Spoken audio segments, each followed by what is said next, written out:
And we're live. Good afternoon. Happy Thanksgiving Eve. Is that a thing, Producer Kev? Thanksgiving Eve? If it's not, we're making it I one. mean, we're going to eat, so happy Thanksgiving Eve, regardless. It's my favorite holiday of the year, as most people can tell. It is also mine, whether you can tell or not. Thanksgiving Eve 2018. And of course, in the world of college football and recruiting, which we will begin with today, that means Iron Bowl Week 2018. I'm not driving, so I've got plenty of time to talk about this weekend. Saturday, of course, Alabama hosting the Auburn Tigers, going for 12-0, going for revenge for last year's Iron Bowl, and obviously going for a breezeway into the SEC championship game with that number one still attached to their name, like it has been the entire season. So a lot on the line on the field, and of course in recruiting, which is always the case between rivals, and Alabama Auburn is no different. Hashtag CABC to join the conversation. Producer Kev's here, in case you didn't hear him a second ago. I'm John Garcia Jr., crimsonandbluechips.com, bamaonline.com, everywhere you can listen to podcasts, YouTube, SoundCloud, iTunes. Anything else we need to promote, Kev, before we get into it? Because I'm going to ramble today.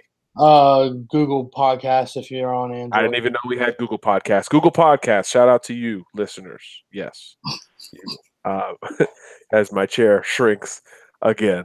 So yeah, I guess should we just jump right into it? As Yeah, I'm gonna have to raise myself up here in a second.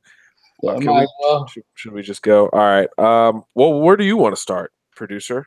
Let's see. We'll start with one of the biggest recruiting weekends this year for any school, whether it's Alabama or not.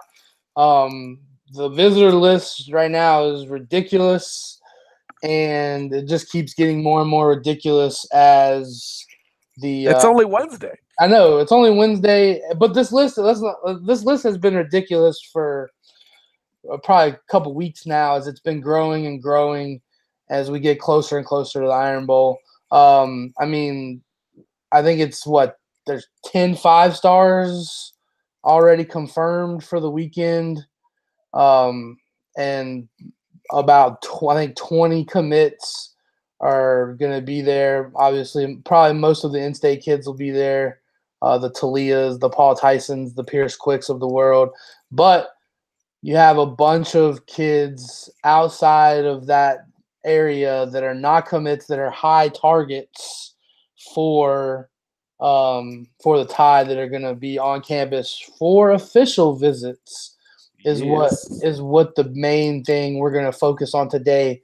Who's going to be there on their official visits, and who the biggest names we feel are going to be there on their official visits. Yeah. Well, we're not going to go through every single name because that would take the entirety of the show. Yes. But for the Cliff Notes version, it is IMG Academy football / Alabama official visit weekend. So you're talking Nolan Smith, Trey Sanders, Evan Neal, 5-star on 5-star on 5-star, all taking that trip to Tuscaloosa together, which is something we've basically hinted at for 2 months now on the program, and it's finally here. So regardless of everything else this weekend, just think of the number one team in the country, or in terms of talent, the number one player in the country in terms of Nolan Smith, and the number one and number two former Alabama commits that Bama wants to get back on board all together on the same weekend, and they're all signing next month. So this is literally the chance to seal the deal with all three prospects. Now, that would be optimistic in nature to think that Alabama will, in fact, end it with all three guys this weekend, particularly with Nolan Smith, considering he is a Georgia commitment, in fact. But it would also be ignorant to think that Alabama cannot do it with at least one or two of these IMG ascenders. So really, that's kind of the core of the weekend. And then for me, you branch out from there. You go to some of the other interesting names who are on officials or even otherwise. Now, all three of the IMG guys are taking 48-hour trips to Tuscaloosa, but some interesting unofficial visitors as well. N'Kobe Dean expected, Ismail Sopsher, expected. Then on the official visit front, the Noah Pola-Gates of the world, Clay Webb's visiting. Is it an official? Is it unofficial? Clay won't tell you, and we don't know. But if he's expected to visit and he follows through, which he usually does, that's still big news, even though the trends have been everywhere for Clay Webb. So there really are names all over the place. As Kevin said, basically every commitment is going to be at this game. So not only do you have the biggest college football staff in America, which is Alabama, with its support staff and recruiting staff recruiting all of these elite players, but how about 24 kids who already know they're going to Alabama? So if that doesn't tell you this weekend is important, I'm not sure what will. Rivalry, big game, final game of the regular season, last home game of the season. Everything is building up towards this apex. So just insert hype term here, and that's what Iron Bowl recruiting weekend is.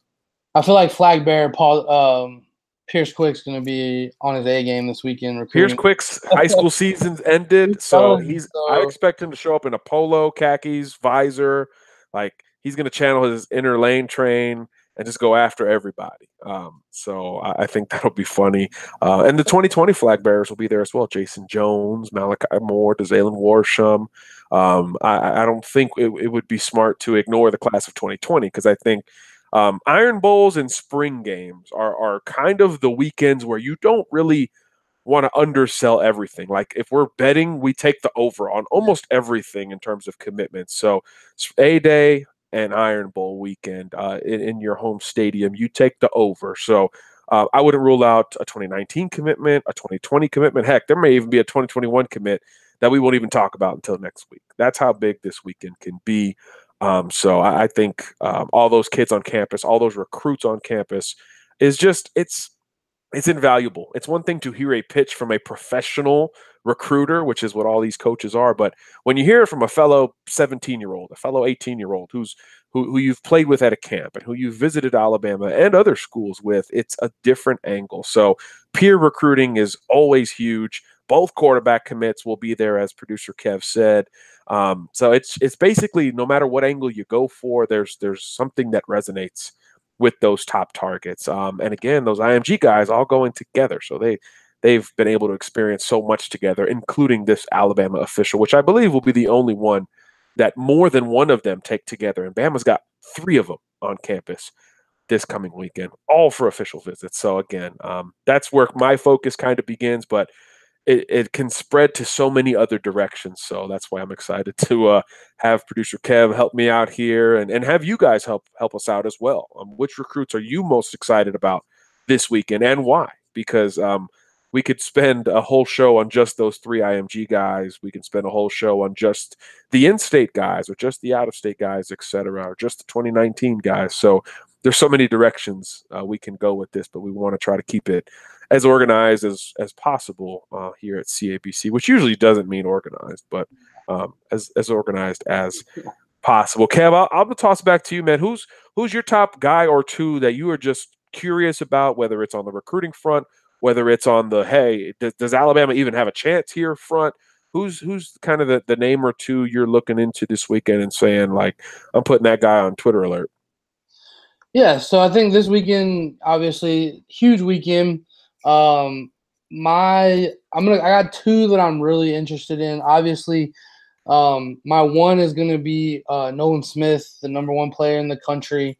It's really intriguing to me. He's been on visits these past couple weeks. He was at Tennessee last week, and now he's coming on the official to Alabama. And it just makes you think, how solid is this Georgia commitment? There's been buzzing towards Alabama, so I don't really know how much of that is true or not.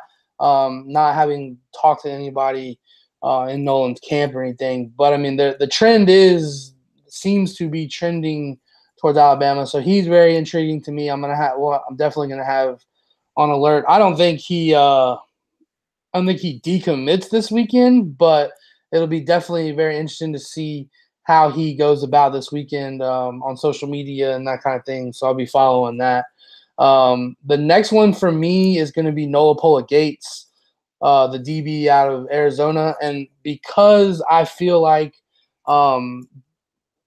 Bama wants to know what this kid's doing because there's other DB targets out there that they can be going for, and I think they want an answer from this kid, whether or not they need to move on or whether or not he's still in it for they're still in it with him.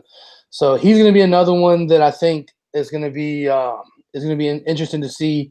And I'll have both of them. I'll be watching both of them on social media and stuff like that this weekend. What about you? Who's your guys you're intrigued about and that you're going to be watching this weekend? Yeah. By the way, Nolan Smith is not going to decommit from Georgia. Not this weekend. If this kid is so in touch with our business and in touch with the narrative and in touch with the public pulse that he will not decommit this week. And even if he knows in his heart that he's going to Alabama, he may tell the coaches that. He may say, hey, watch me on December 19th, but he's not going to do it this weekend and deal with that for the next several weeks. Dylan Moses style or Rashaan Evans style. He's not going to deal with what those kids had to deal with. So I assume if he's going to flip, it'll be signing day to Alabama. I don't think Tennessee has a shot, despite getting him on campus last week. I don't think anybody else really has a shot. But if that kid's going to do it, it'll happen December 19th and not a day before, in my opinion. He just seems too in tune with things to do something so early for that standard, for the number one player in the country. Yeah. The other IMG guys, I said that's kind of where my weekend starts. So you took Nolan. I'll go with the other guys. Evan Neal, Trey Sanders. I mean, you could really interchangeably discuss these two in terms of priority for Alabama. Look, Bama has had the ball in its court at the running back position with several guys. DeAndre Glass, the last time we talked recruiting on this show, named Alabama his leader. Why didn't he commit? Could the staff have said, hey, we appreciate it, but we're also kind of keeping an eye on this number one back in the country named Trey Sanders.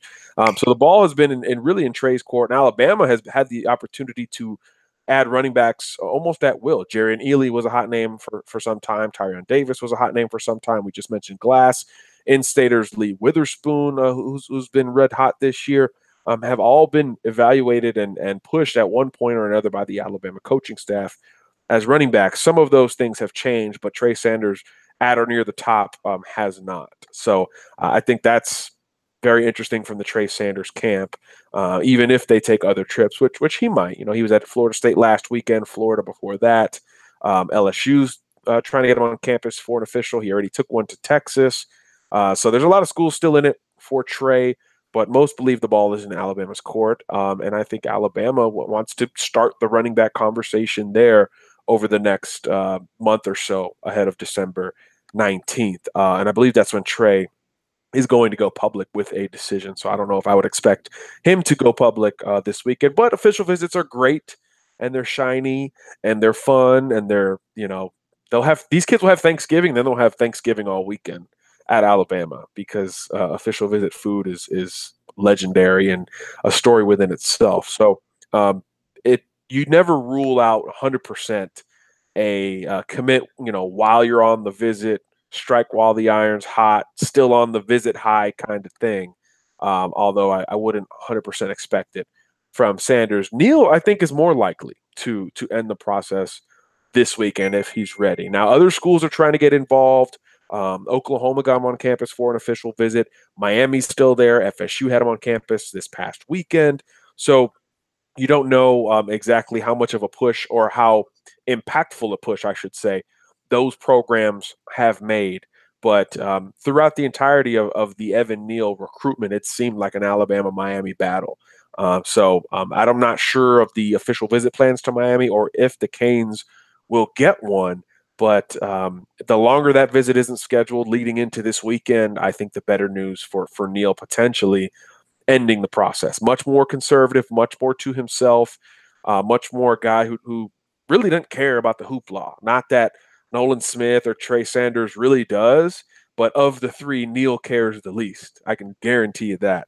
So that always lends you to thinking that a kind of surprise commitment is very, very possible. So that's where my thoughts go with those other IMG guys.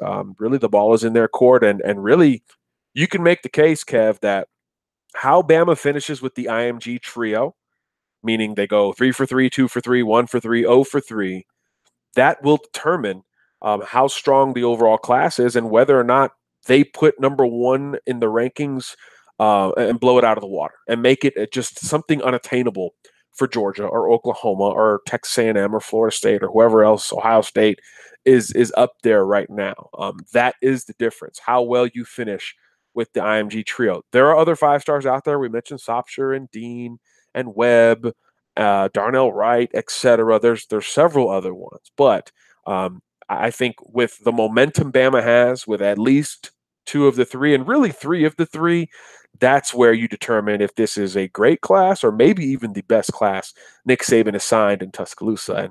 And as we get deeper into the 2018 season, looking back at that 2017 class, somebody even mentioning best class ever is kind of scary. It's a little blasphemous, honestly, as I say that, because as you look at that 17 group with Tua and Najee and Leatherwood and Moses and Judy and Ruggs, and the list literally goes on and on. That group is only adding to their legacy. That group is only adding to maybe the distance they are creating against 2014, 2013, 2015, some of the other top classes that Nick Saban has brought in. But this 2019 group has the chance. You go 2 for 3 with those IMG guys, sprinkle in another 5-star or 2, and that group will have a chance to match that 17 group just in terms of pure talent. Now, is there a Tua Tagovailoa in this class? No, but there's his younger brother, so there's some parallels there as well. Maybe not a Heisman winner in this group, but a lot of all SEC, All-American potential type guys, in my opinion. And obviously, the more you get from IMG, the better towards that apex. So I think the ball is really for Bama with those IMG guys. That how you do with those guys in the next 28 days or so until December 19th will determine just how good and how highly ranked this class is. Is it going to be a close number one, or is this going to be a runaway situation like we thought 6 months ago in looking at the class of 2019? So really, for me, and maybe because I've covered them so much and seen them so much, my conversation really begins with those IMG guys this weekend. Yeah, that's definitely a good way to put it, because those 3 make your class that much better. They already have a couple 5-stars already, and Pierce Quick and Antonio Alfano, and then you just add more to it. I mean, you're talking about adding 2 top 10 players out of that group. So right, and now that makes you have 3 top 10 commits if you get them. So that's pretty impressive. We'll switch gears a little bit into actual Iron Bowl matchup stuff, because the Twitter world has spoken. They said they want us to spoil them and do both today. So well, you got to power to the people, man. We will oblige, and we will go into both today, just in case we don't get to another show this week, but we are going to try. So Iron Bowl matchup. I think it's going to be, for me, it's going to be, can the Auburn defense stop the Alabama offense? And I think the answer to that question is probably not. All right, end of analysis. Happy Thanksgiving. Bye, everyone. Goodbye. We'll see you sometime soon. No, I think it's just, if we would have talked about this game preseason, that Auburn defense was, there was things to talk about that Auburn defense and with the Auburn offense. Everybody thought the Auburn offense was going to be very good, and it's turned into a stagnant, not their entity when it comes to that offense. Jared Stidham, I still don't know what happened this year. I don't either. It's been really weird. We thought, oh, whoops, sorry about that. That's my alarm. And so, you talk about the offense and Jared Stidham and all that, which was supposed to be this, the first good, big time offense since Cam and all of this. And then it comes out and performs for a couple games, beats Washington, and then just kind of fizzles and doesn't do anything. And so now you're talking about, what happened with this Auburn team? Where are they? How good are they? Is their offense? What happened? What happened? And nobody. I mean, it's turned into dumpster fire, really. So, so there's your. I mean, what goes on with this offense? Is the Alabama defense just going to absolutely destroy it? I mean, up front, I don't think that Auburn. They can't block Alabama. No, I mean that's where we start every week when we talk about our in-game analysis and what's going to happen is we start with, can anybody block this front group for Alabama? And right now the question is no. They've tried. Well, that would be the answer. They've tried valiantly, but no one's been able to really get a hold of this hold. There'll be some of that. It's really what anybody's been able to do is hold this defensive line.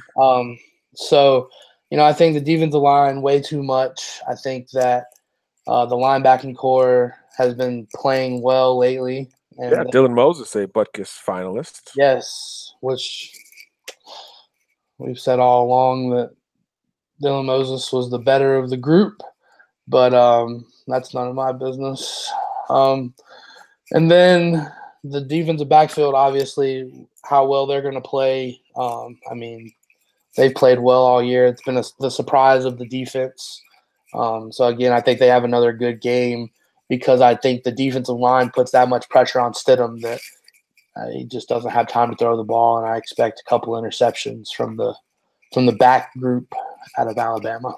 Yeah, this Auburn upset last year was predicated on Stidham getting rid of the football and a sustainable running game behind Kerryon Johnson.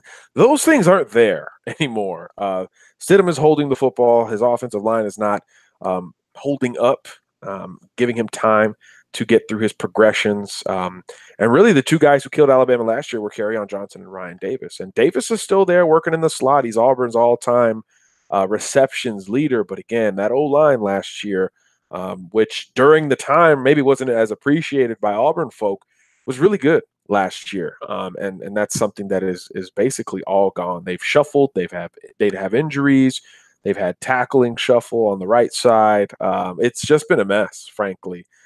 So not only that, this Alabama front group is more equipped to pass rush than last year's group. Deron Payne, it wasn't the pass rusher Quinnen Williams is. Now, he was just as disruptive and probably more powerful, but he wasn't the quick pass rusher with the hand technique that Quinnen Williams has been. So that opens up different things for the remainder of those front guys and obviously the edge rushers on the outside as well. So with the combination of Alabama kind of figuring things out with its pass rush while the Auburn offensive line isn't, along with the fact that they're not running the football well, which any Gus Malzahn team has underperformed when they haven't been able to run the football well, period, much less when they don't have a true number one back, a true workhorse type, and even much less than that when their number one guy by default, Boobie Whitlow, is banged up. So really, there's not much that tells you that Auburn offensively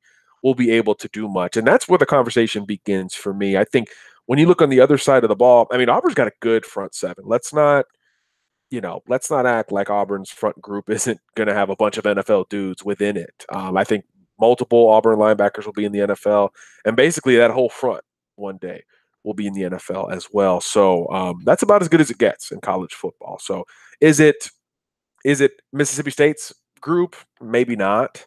Maybe not against the run, but they're probably a little bit more athletic. Do they have the pass rushers?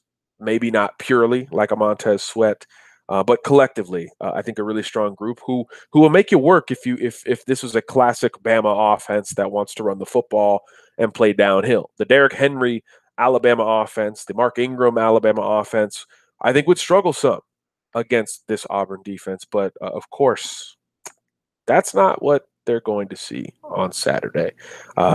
This is Tua and company. This is the rivalry game. And I think, the whole There are going to be some. I mean, check Twitter. There's probably I haven't even seen it yet, but I guarantee you there's going to be here's why Auburn has a shot. Here's why this could be a trap game for Alabama. Looking ahead to Georgia. Hell no, they're not. They're at home. They lost this game last year. This game was the reason why there was uncertainty leading into the Final Four rankings. This game was the reason why they had to wait on pins and needles to figure out if they could be a number 4 seed. Think about that. You basically win this game, and in my opinion, you're in without any conversation. Even if you lose to Georgia in the SEC championship game, Bama would find its way in to the college football playoff should they finish the regular season 12-0. I think it's that simple with what we've seen from the rest of the country. Michigan has to play Ohio State this weekend. Obviously, that's going to be really important towards dictating another spot. Clemson looks like it's going to walk in from the ACC. And what about after that, right? Notre Dame, and then not much. Georgia, Oklahoma, maybe, sort of, kind of. Not a lot, in my opinion, compared to Alabama's resume. And again, it's kind of like the Tua Heisman conversation. There's like, oh, has Tua had his moment? What? Why does it have to? Why do we have to go to a moment? What is that? Like, what if you're just dominant every game? You know, did Barry Sanders have a moment? Did Derrick Henry a couple years ago have that one moment? I don't think so. Maybe the Auburn game. I mean, it wasn't anything. You know, game on the line or they're behind. That doesn't always have to happen. I mean, heck, the Lamar Jackson year, they were blowing out people too. He lost a bunch of games. I mean, there was no true moment. I mean, a hurdle over a Syracuse defensive back, was that his moment? At the beginning of the year. Yeah, like third game of the year. I mean, this Heisman moment stuff is kind of stupid and overblown. And I think that's what the resume conversation is going to be for Alabama. You win at home, you secure the Iron Bowl. Back on your side of the rivalry. And I think almost no matter what happens against Georgia, Alabama would get in. Of course, the problem it would present is that now Georgia has to pretty much get in as well. And I'm not saying Bama would take Georgia lightly or anything like that, but just the thought of three things altogether. The thought of Tua needing a Heisman moment is stupid. The thought of anyone thinking this is some sort of trap game or sneaky, threatening Auburn team that is going to catch Alabama off guard, that's really dumb. And the thought of a 12-0 or a 12-1 Alabama team not making the college football playoff, to me, is dumb. I think all of them are constructed narratives in the Twitter age and not necessarily something that is thought out. So I think Alabama has all the chips in its corner this weekend. Again, I think that the key matchup is what Auburn's offensive line can do. Can you sustain a drive, or is this going to look like LSU? And I think that's the type of game I'm probably expecting. Emotionally, you expect it to be a little bit charged up again, like LSU was early. I think that's still the only game where the offense didn't march right down there and score a touchdown. So it could look like that a little bit. So I think this is almost a duplicate of the Alabama LSU game. I don't expect a shutout necessarily. I think Auburn has talent on the outside and a quarterback who's a little more capable than Joe Burrow, but it's just hard to construct a narrative that says Auburn really has a great shot here.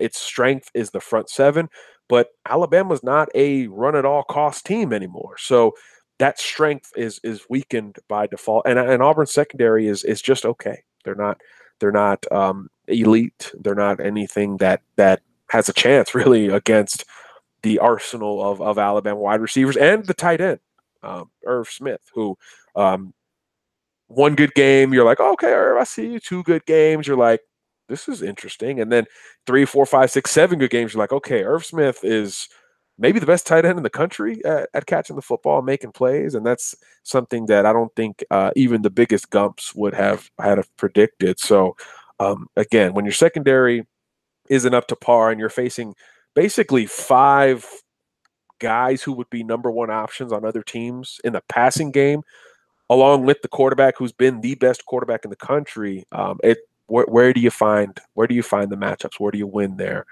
Kevin Steele's got a lot of work ahead of him on Saturday, and that's again the but that's the second side of the CD for me. First side is when Auburn has the football, can they block? Can they get points on the board? Because that's where the conversation is against this Alabama team. Can you get to 30?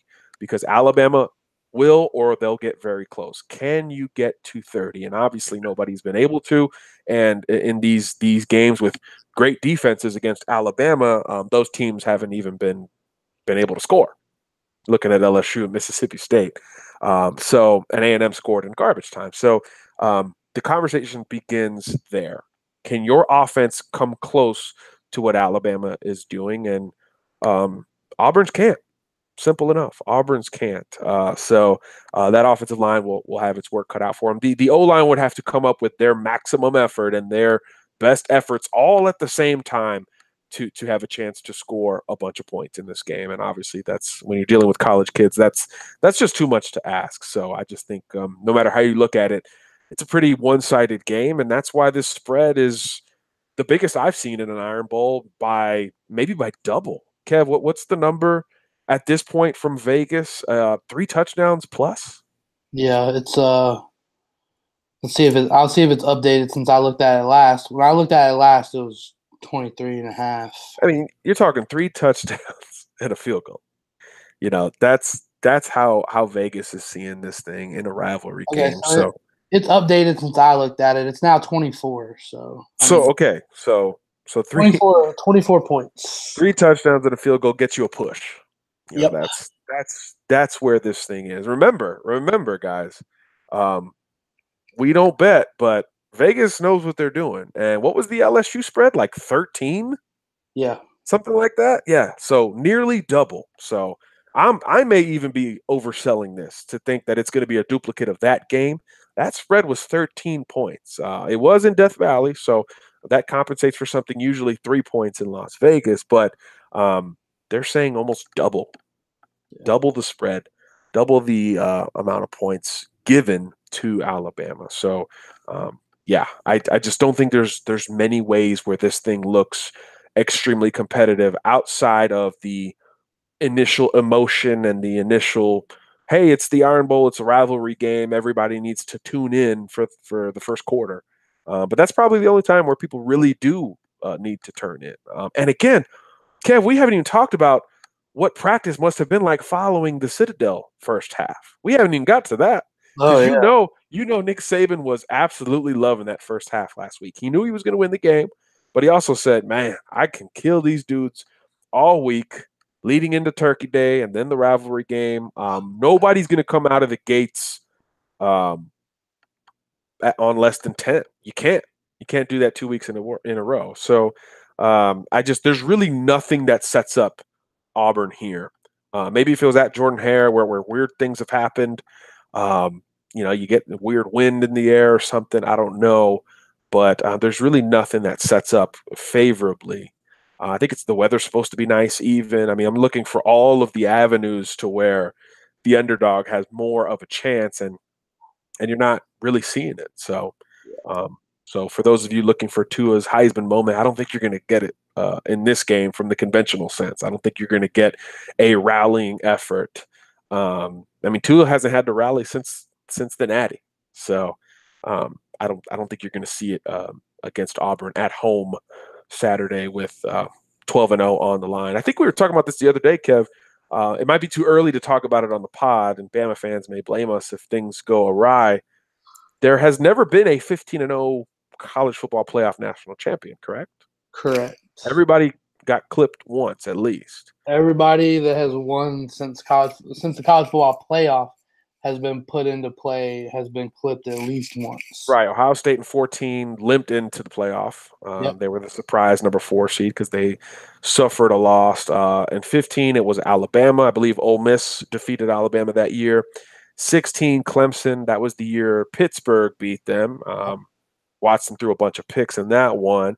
And then 17, obviously, Alabama last year didn't even win their conference. So they lost the Iron Bowl. So, so history's on the line. There's so many things on the line in this game that, again, I'm trying to search for something that evens the playing field because it doesn't, from the coach's perspective, from the talent perspective and really from the focal point of what Auburn wants to do when it is a very good team perspective.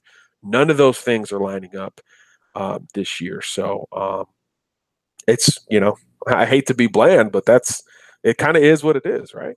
Yeah, exactly.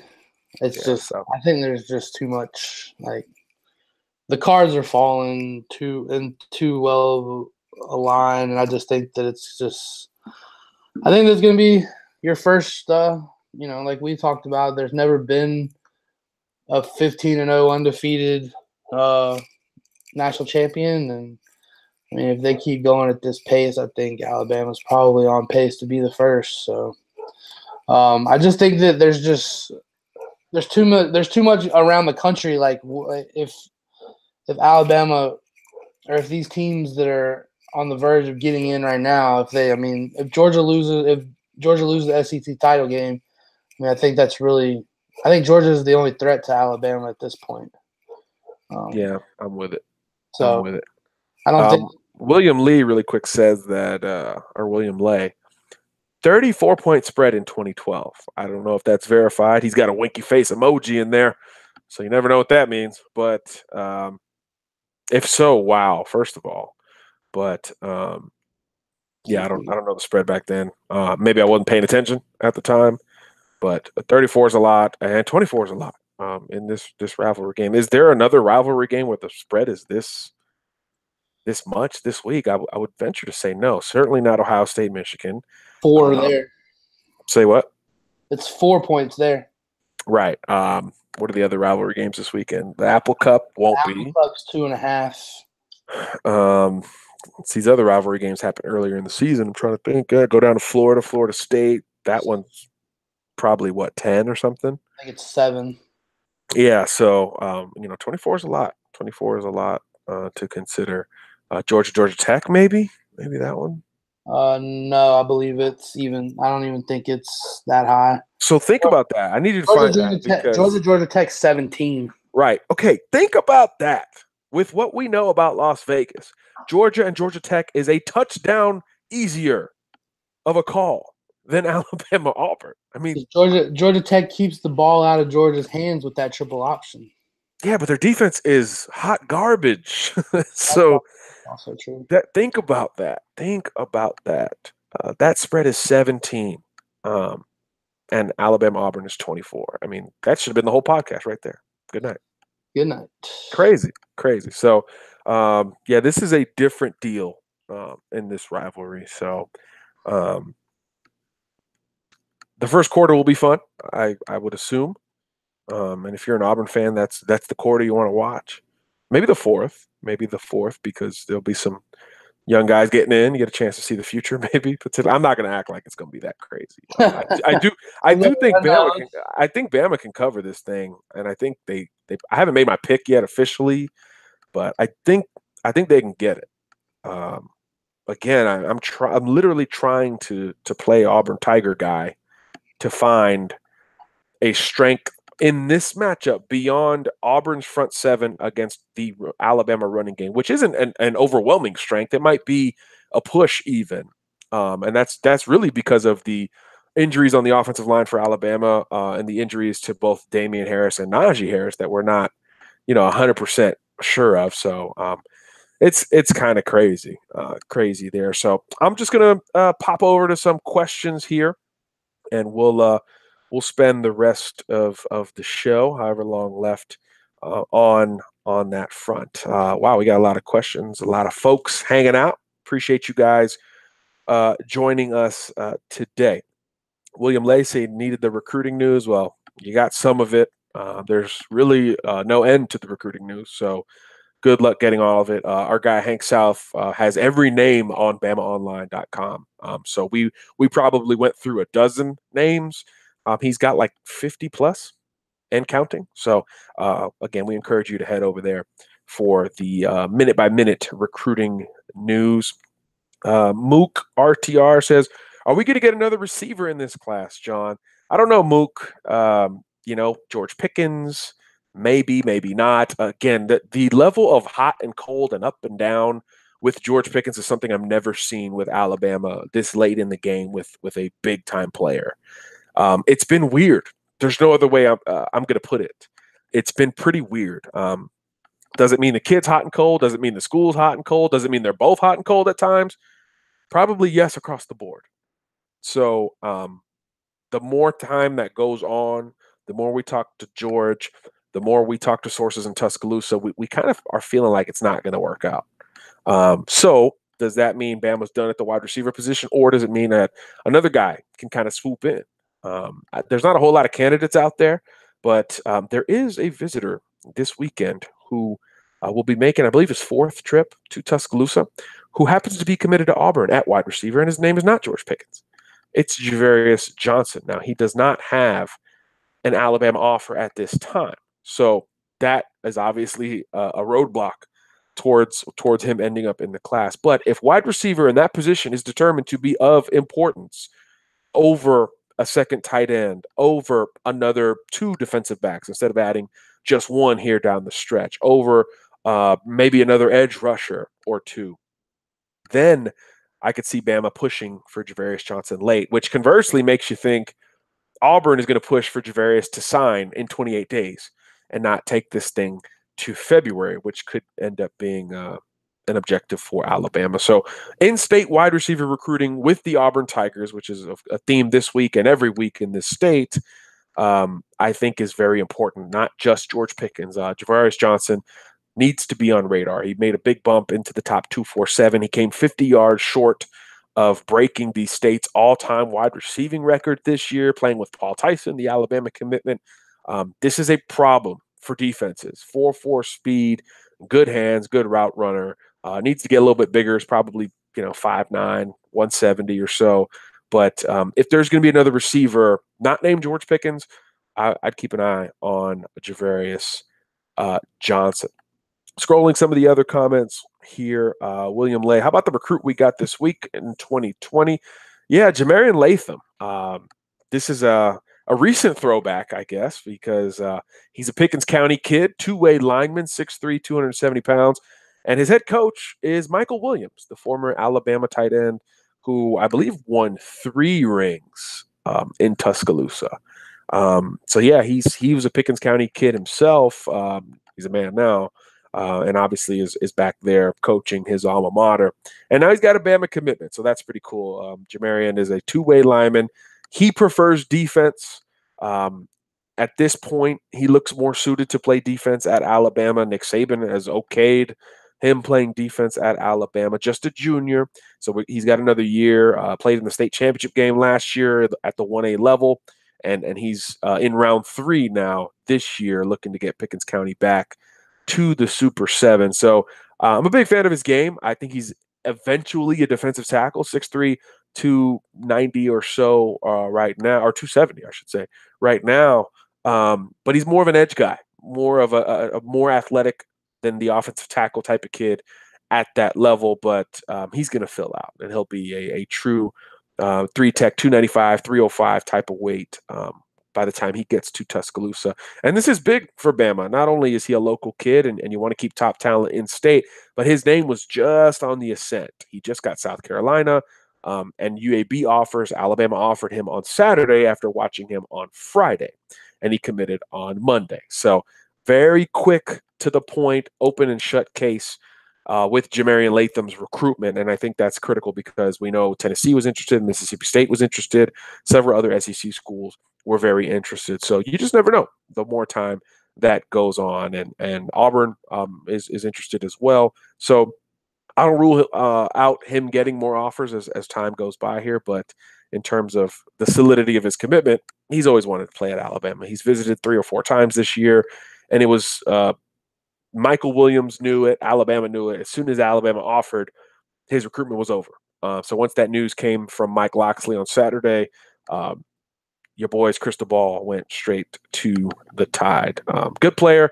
He won't get talked about a lot right now because he's lesser known. His tape didn't come across my desk until about a month ago, so he's still new to everything with the recruiting process. But he gets his team back to the Super 7 as an Alabama commit.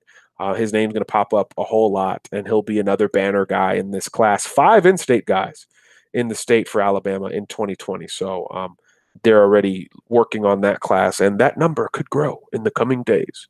Corny ass tease. Dun, dun, dun. Keep an eye on the Iron Bowl, as if you weren't going to already. So good player, Jamarian Latham, 2020, a kid who's got a good story and obviously is a name to know going forward 100%. Mook asks, do you think Trey and Neil commit this weekend and get it over with? Maybe Neil, probably not Trey. It's very simple. There's no set date for those guys. So I don't think it happens for each. But if there were one, it would be Neil, on my opinion. Luke Ferguson, thoughts on Ty Robinson? Good player out of Arizona, I believe. A big defensive lineman. The only thing with him, I'm curious about Luke. Where does he fit into the defensive line puzzle?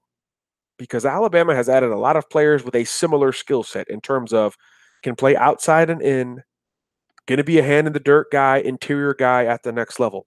You think of Justin Eboigbe. You think of 5-star Antonio Alfano. You think of Braylon Ingram, the most recent 2019 commitment.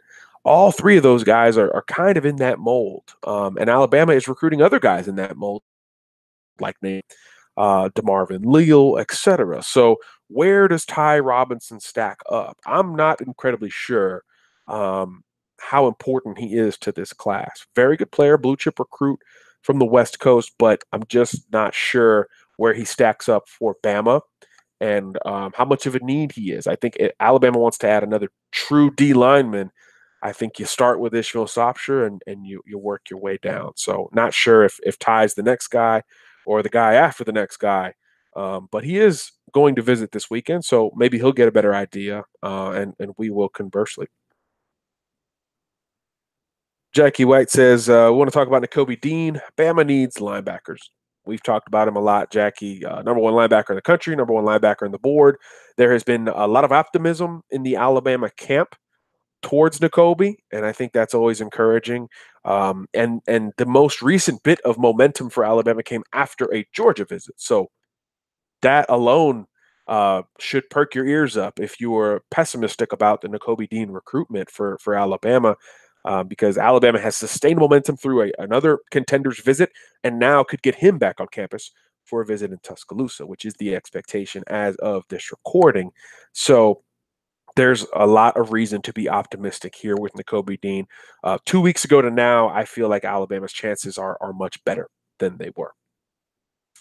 William Lee, is Nolan Smith even coming? I think he is. He is expected to. Nolan doesn't do a lot of in-between interviews, so we may not get that clarity until Saturday. But obviously, with all these top names, you wait for confirmation that they actually made it before starting to follow up there. So we'll keep on with that one. Sense of tumor, good friend there.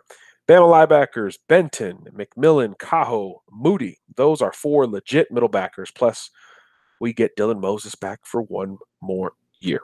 Gelato says, I think Mac comes back also. Interesting point there. Jalen Moody, I'm glad you mentioned him. He's the guy to keep an eye on in that group beyond Dylan Moses returning and maybe I like Cajo. Jalen Moody has put in the work. I actually spoke to a source recently in the state who has very intimate knowledge of this kid's progress, and he has wowed everybody in Tuscaloosa, as has Ale Cajo. Don't be shocked if those are the top 3 inside backers next year. If Mac departs for the NFL, which is probably the expectation, Dylan Moses, Ale Cajo, Jalen Moody. Don't be shocked if those are the top 3 inside backers for Alabama in 2019. Long way to go to that point. And you still need to get a guy like Nakobe Dean, but and you got Shane Lee committed, of course. But don't be shocked if those are the top 3 coming out of fall camp. Not spring, but fall camp when it counts. More questions coming in here from the old chat. Mac Wilson's about to be a millionaire. It's a possibility Cajo beats out Benton. Yeah, I'm with you there. Since of Toomer. Good conversation between our CABC listeners. Christopher McLeod says, who has the better defense, Auburn or Georgia? I'd go Auburn in the front seven. I'd go Georgia in the back seven. Kind of a cop-out, but I'm taking a combination of the two.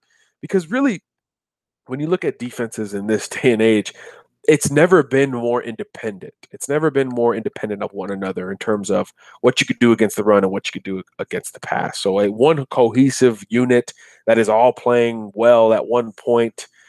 I mean, who in America is doing that? Alabama, Michigan State a little bit, not much else. Georgia, I don't think you would say is cohesively doing so against the run and the pass. So it's hard to do. That's my point. So I look at them separately, and in that light, I would take Auburn's front seven and Georgia's secondary in that hypothetical there. But two good defenses, a lot of NFL guys on both of those units. Mook says Auburn's got a better D-line and linebacker core. Sense of Toomer says UGA's secondary is definitely faster. So good conversation there with you guys. Once again, that's the beauty of it. You guys get to come hang out in here just like we do. So that's why it's fun and live.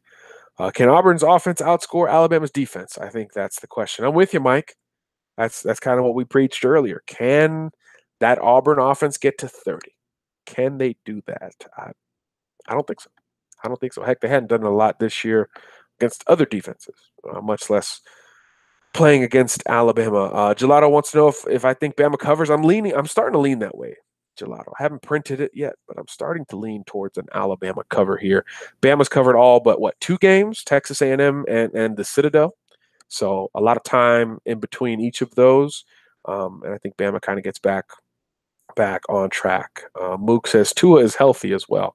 Exactly. I think his health is paramount, obviously, and there's certainly Tuscaloosa this week versus this time last week. CK wants to know if Akeem Dent is a take at Alabama.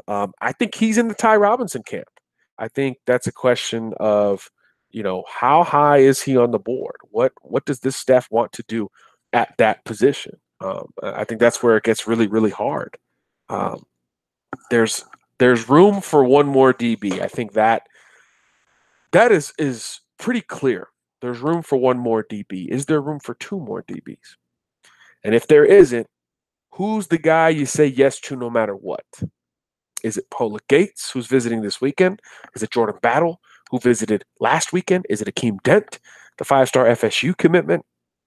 I don't know that answer. I would lean Battle personally, but I don't know that answer without question. And I think the question could still be out there for Alabama. So that could be something that maybe gets solved this weekend with Pola-Gates in town. Maybe Bama gauges his interest and decides to update that pecking order between those three guys. And it's not just those three guys, right? Jeff Carter, the A&M commitment, is supposed to be visiting once again. He's one who we talked a lot about recently. Marcus Banks is another cornerback who Alabama is interested in. There's 5-6 DBs in this conversation for potentially one spot. Where does that order begin, and where has it changed? Preseason, we weren't talking about Jordan Battle. We were barely talking about Pola-Gates. We were talking about Akeem Dent, Tyreek Stevenson type guys. Dax Hill, right? Those are the guys we were talking about. Things change. So where is it today?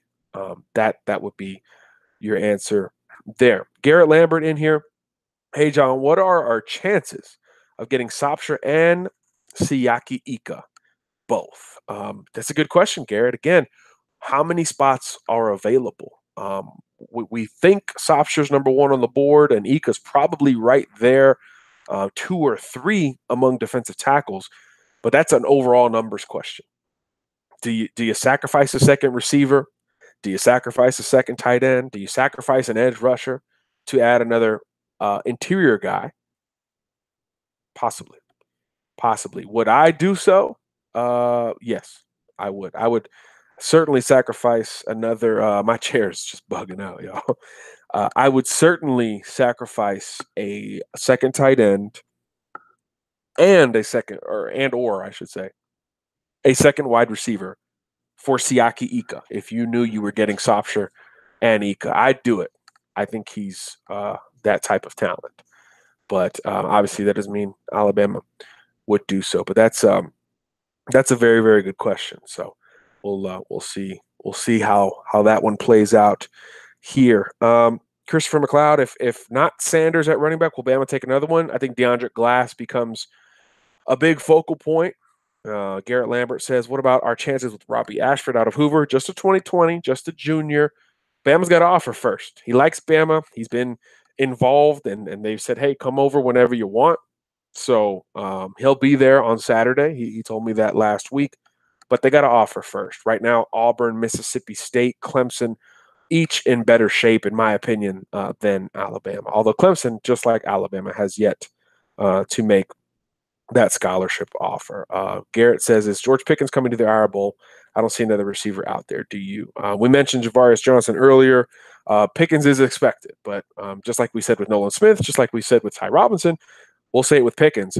Expected versus confirmed to have been there are a couple of different conversations there. So we'll see if we can confirm George Pickens. Remember, we talked to him last Wednesday. So a week ago today, I was at Hoover High School talking to George Pickens, and he said the only visit he knew he was going to take was that past weekend. So he was either going to go to Auburn or to Tennessee. No mention of any weeks beyond that.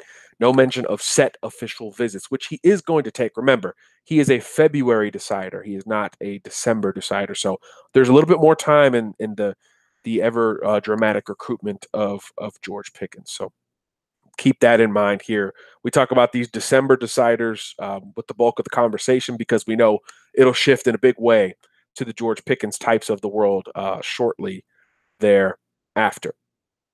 All right. I think that's pretty much going to wrap us up today. I want to thank everybody for joining the conversation, for hanging out ahead of Thanksgiving. Thanksgiving Eve, if that's not a term, CABC made it a term. So happy Thanksgiving Eve to everybody listening, watching, enjoying. I got to get back to my family. I'm sure you guys got to get back to your family. So truly humbled and grateful for you guys to spend any time with me, Producer Kev, the CABC crew during this holiday. But it's Iron Bowl week, right? We got to get things done. And that was a fun show to put on for you guys. A little Iron Bowl matchup, little recruiting, Q&A, kind of a classic CABC pod for a classic rivalry on the best and most classic holiday. Thanks for listening, everybody. For Producer Kev and the CABC crew, I'm John Garcia Jr. God bless.